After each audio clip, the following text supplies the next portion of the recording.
Mais pourquoi on me menace? Tu peux t'entraîner tranquillement à la maison, choisir toi-même tes propres variations. C'est maintenant hyper facile à faire. Pour ça, offre-toi mon livre Alex Levent. Dans l'onglet entraînement, j'ai créé plein de variations possibles.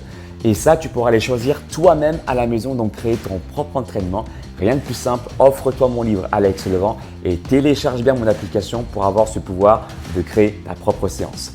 Bon visionnage. Salut mon Saiyajin, j'ai reçu un message très intéressant d'une maman qui m'a dit que je mettais en danger la vie de son enfant de par mes conseils sportifs et alimentaires. Je pense que si elle se pose des questions, il doit y avoir d'autres êtres humains, d'autres mamans, d'autres papas qui doivent se poser les mêmes questions pour le bien-être de leurs enfants. D'accord? Donc je fais cette vidéo par pure bienveillance pour apporter ma lumière sur certaines interrogations et pour rassurer la maman en question et le fils si jamais il tombe sur mes vidéos. Dans la barre des commentaires, tu pourras également échanger avec moi pour me donner ton avis. Bonjour, mon fils a 15 ans. Je ne sais pas quel conseil vous prodiguez, mais depuis qu'il vous suit et regarde vos publications, il fait n'importe quoi. Bon, on continue. Il boit 4 litres d'eau par jour et ne mange qu'une fois par jour le soir. Alors, soyons bien clairs, il ne s'agit pas de boire 4 litres ou 5 litres d'eau par jour. Le plus important, moi je pense qu'il y a une moyenne à peu près à respecter, c'est 1,5 litre, 2 litres par jour pour les sportifs. Mais encore une fois, tout dépend de chacun. Tout dépend également de vos ressentis. Et ça, c'est ce que je mets aussi en avant dans mon livre Alex Levent, de savoir s'écouter. Donc si vous n'avez pas du tout soif, je ne vous invite pas à aller boire 5 litres d'eau par jour, mais d'avoir un minimum, une fourchette et ensuite d'écouter vos ressentis. Si vous faites beaucoup de sport, naturellement, je vous conseille de boire un peu plus, d'accord? Et de manger qu'une seule fois par jour le soir. Alors attention, bien que je mette en avant la pratique du jeûne intermittent, je n'ai jamais dit à qui que ce soit, encore moins à un enfant, de manger qu'une fois par jour. Des études montrent qu'effectivement, le jeûne intermittent peut même aider les jeunes adolescents à combattre l'acné, d'accord? La plupart des adolescents, 75 à 90% des adolescents souffrent de problèmes de peau, d'acné. Et effectivement, l'acné, elle est causée à cause de 2 facteurs. L'hyperinsulinémie, ça veut dire que votre corps produit trop, plutôt le pancréas produit beaucoup trop d'insuline parce que vous mangez trop sucré. Et en fait, ça peut être l'une des causes de l'acné. Le deuxième facteur qui peut causer aussi le problème de peau, c'est un taux de facteur de croissance trop présent appelé IGF-1. Littéralement, ça veut dire facteur de croissance 1 ressemblant à l'insuline. Et quand le facteur de croissance IGF-1 et l'insuline est trop présente, ça crée des problèmes de peau. D'accord? Ça a été démontré déjà dans plusieurs études sérieuses que le jeûne intermittent permet effectivement déjà de faire baisser la production trop importante d'insuline puisque vous restez à jeun. Maintenant, il ne s'agit pas de manger qu'une fois par jour, mais effectivement, si votre fils désire pratiquer le jeûne intermittent, il n'y a en soi aucun risque dans la santé à partir du moment, bien sûr, il y a toujours à partir du moment où il mange suffisamment correctement. Et ça, j'insiste sur le fait de manger sainement et de manger suffisamment parce qu'il est en pleine croissance. Et quand je parle de manger suffisamment, c'est manger suffisamment de protéines, les macronutriments, les glucides, j'insiste bien, les lipides, mais aussi tout ce qui touche aux micronutriments. Manger suffisamment de fer, de magnésium pour sa santé. On continue.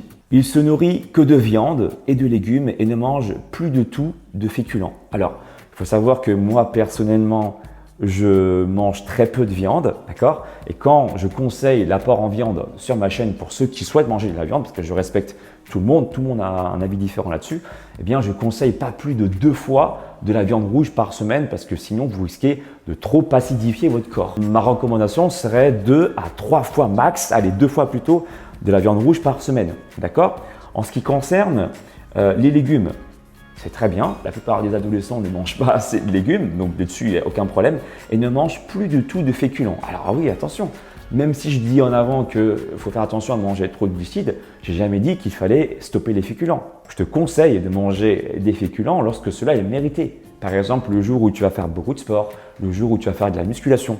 Parce que oui, j'en parlerai de la musculation aussi. Les ados peuvent faire de la musculation sans freiner leur croissance. Je vais expliquer pourquoi. Si tu pratiques beaucoup de sport, tu peux manger des féculents. Par exemple, du riz, des pâtes. Après, privilégier par exemple les pâtes complètes, le pain complet. Il mange même des fruits avant de dîner et pratique beaucoup trop de sport pour son âge. Alors, c'est vrai que ça peut paraître bizarre, mais effectivement, ça je l'assume. je recommande de manger des fruits en début de repas. Mais si on ne sait pas pourquoi, effectivement, on peut se dire, mais ce mec-là, il est bizarre. De quelle planète il vient? De la planète Vegeta, de la planète Piccolo, quoi. Alors, je vais expliquer pourquoi. Quand tu manges des fruits en début de repas, c'est pas pour faire chier le monde. C'est pour que déjà, tu apportes des fibres à ton corps. Et je l'ai expliqué dans plusieurs masterclass qui sont dispo sur mon site alexlevent.com. Pour ceux qui ne savent pas comment ça fonctionne, le fasting, jeûne intermittent, j'en ai fait des masterclass quand même, d'accord? Pour expliquer que quand tu manges des fruits en début de repas, tu apportes des fibres à ton corps qui nourrissent également les bonnes bactéries et qui peuvent agir sur ton niveau de satiété, dans le bon sens, tu l'as compris. Quand tu manges un fruit, par exemple une pomme, une poire, un fruit de saison, je conseille, est bio, sans pesticides de préférence, effectivement, tu auras une meilleure satiété, tu sauras mieux gérer ta quantité à avaler en respectant ton niveau de satiété. Deuxièmement, manger des fruits en début de repas, ça permet également de mieux digérer. Moi, j'ai fait l'expérience, ça a déjà été démontré que c'est plus bénéfique pour ton corps, une histoire de pH, de consommer des fruits en début de repas pour faciliter la digestion. D'accord? Moi, j'ai déjà mangé des mangues en fin de repas. Je peux te dire que j'ai passé vraiment une mauvaise nuit à avoir un ventre ballonné, à avoir de l'air dans mon ventre. Alors que quand je mange des fruits en début de repas, dites-moi également vos expériences dans la barre des commentaires.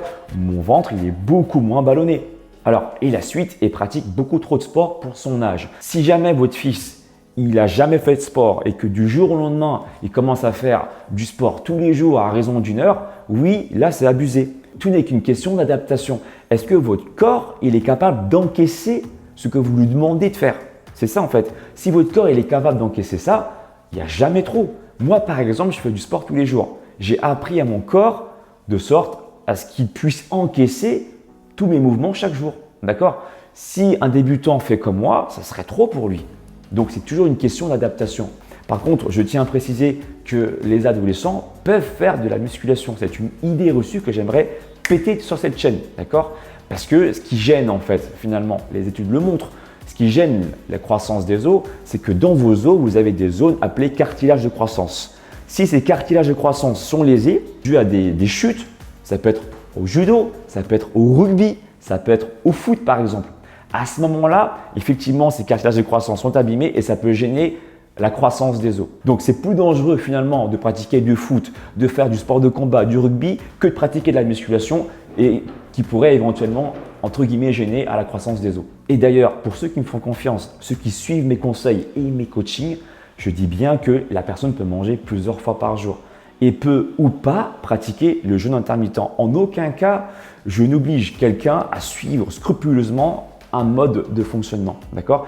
Le mode de fonctionnement est adapté bien sûr en fonction de la personne, de ses envies et de ses capacités. Il est fatigué au point de ne pas savoir se lever le matin pour aller à l'école. Alors oui, ça c'est problématique. Effectivement, s'il est fatigué le matin, il peut y avoir plusieurs raisons à cela. Ça peut être dû au sport, ça peut être dû à une mauvaise alimentation, mais ça peut être dû aussi à la gestion de ses émotions. Peut-être qu'il est trop stressé. Le stress occasionne également des hormones qui font que le soir, on ne dort pas suffisamment bien. On peut sécréter trop de cortisol. Ça peut empêcher justement notre corps à bien récupérer. Donc effectivement, s'il est fatigué, c'est qu'il faut traiter un problème. C'est que quelque part ici, si tu m'écoutes, si tu regardes cette vidéo, jeune fils de maman, peut-être qu'ils vont éventuellement avoir tout ce que je viens de te dire. Est-ce que tu pratiques beaucoup trop de sport par rapport à ton état actuel? Est-ce que tu manges suffisamment correctement? Les apports en protéines, les apports en glucides, des lipides, les bonnes graisses, ça souvent on les néglige. Et les viandes, attention, il ne s'agit pas d'en consommer trop aussi. Quand tu manges trop de viande, ça peut acidifier ton corps, mais ça peut aussi fatiguer ton organisme. Est-ce que c'est dû à ça? Peut-être, il faut voir. Ça peut être dû aussi à un mauvais sommeil. Est-ce que tu dors suffisamment bien? J'espère que vous prenez conscience de la situation. Bien évidemment, sinon je ne ferai pas cette vidéo. Encore une fois, je tiens à préciser que cette vidéo a pour but d'informer, d'apporter ma lumière sur certaines interrogations, certaines peurs. Le but étant simplement un message bienveillant pour cette maman qui, j'espère, sera rassurée. D'ailleurs, pour le fiston, je t'invite à m'envoyer un mail. Et juste parce que du coup, ça m'intéresse que tu sois en pleine forme. Tu m'écris simplement tout ce que tu manges et je pourrais éventuellement te conseiller sur ce qui est bon et ce qui est moins bon. D'accord? C'est la moindre des choses que je puisse faire. Moi, ce que je veux, c'est que chaque personne qui suit mes conseils puisse devenir une version 2.0 d'elle-même et pas une version moins 2.0. D'accord? Le but, c'est que vous soyez plus fort. Et si vraiment les personnes veulent aller plus loin, veulent avoir des vrais conseils, un vrai coaching, Ça se passe directement sur mon site alexlevent.com où je te propose mon coaching plan sportif et plan alimentaire. Et en ce qui concerne la pratique du jeûne intermittent, encore une fois, je précise que j'ai créé des masterclass qui sont disponibles sur mon site alexlevent.com. Et ceux qui veulent s'entraîner à la maison, avoir du matériel de qualité, il y a les bandes, il y a ma roulette abdos, il y a même les cannes de massage pour vous détendre dans ma boutique Team Levent. Vous savez tout. Merci encore pour ceux qui me suivent. Et une fois de plus, j'espère que ce message rassurera la maman. Et je vous dis à tout bientôt. Ciao, ciao.